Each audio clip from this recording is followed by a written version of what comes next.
আসসালামু আলাইকুম ভিউয়ার্স, নতুন একটা ব্লগে স্বাগতম। নতুন একটা দিন।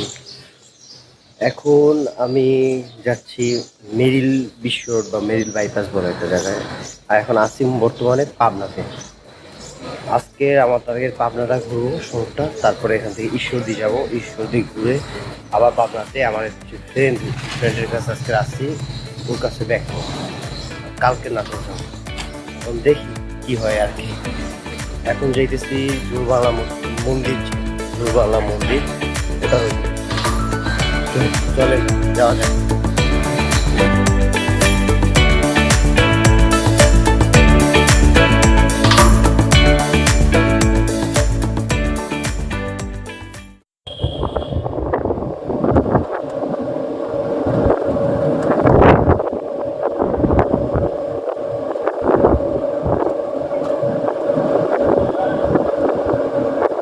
আপনার শহরে ভালো রকমের পুরাতন বাড়ি আছে। এই যে দেখেন, এই একটা মোটামুটি ভাবে এটা তো 60-70 বছর পুরানো তো হবে, তারও বেশি হইতে পারে।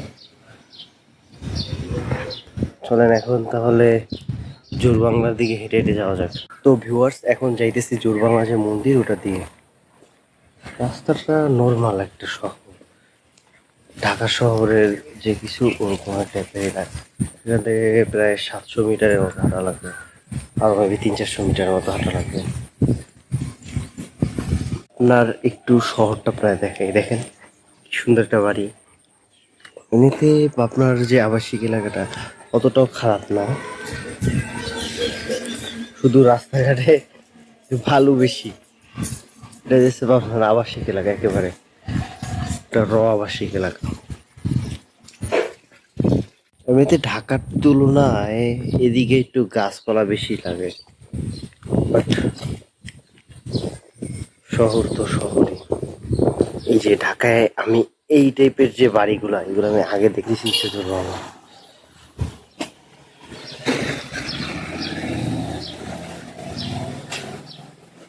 এই হইতেছে জোর বাংলা মন্দির, এই হইতেছে জোর বাংলা। ঠিক দিয়ে জোড়া লাগাইছে দেখে জোর বাংলা হয়, কেন বলে আল্লাহ জানে।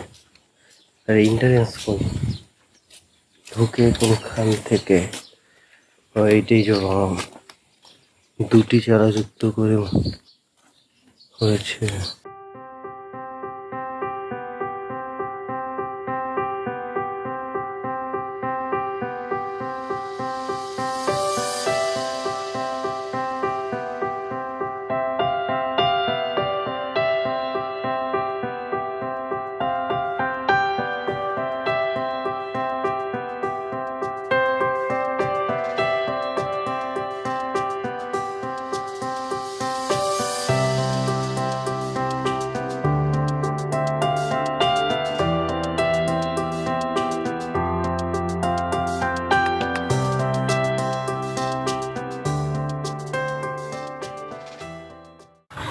তো ভিউয়ার্স, এইখানে যে গার্ড উনি এখনো আসে নাই, আর আস্তে আস্তে কতক্ষণ লাগায় আল্লাহ জানে।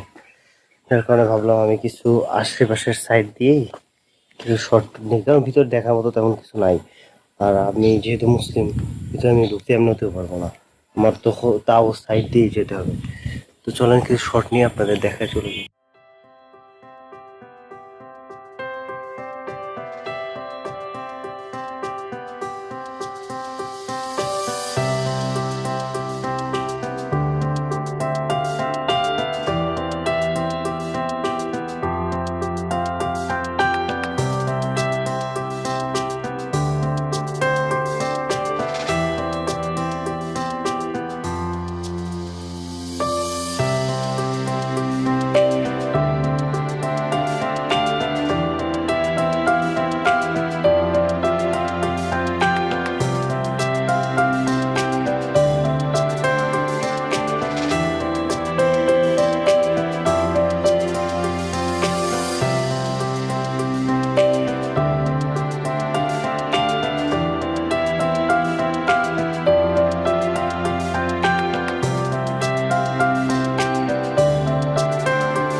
ভিউয়ার্স, এই যে জোরবাংলা যে মন্দিরটা, এই মন্দিরটা খোলার সময় হতেছে 8টা, কিন্তু তাদের কোনো এর সময়ের নেই, কেন তেমন মানুষ আসেও না, এই কারণে তারাও অত গুরুত্ব দেয় না।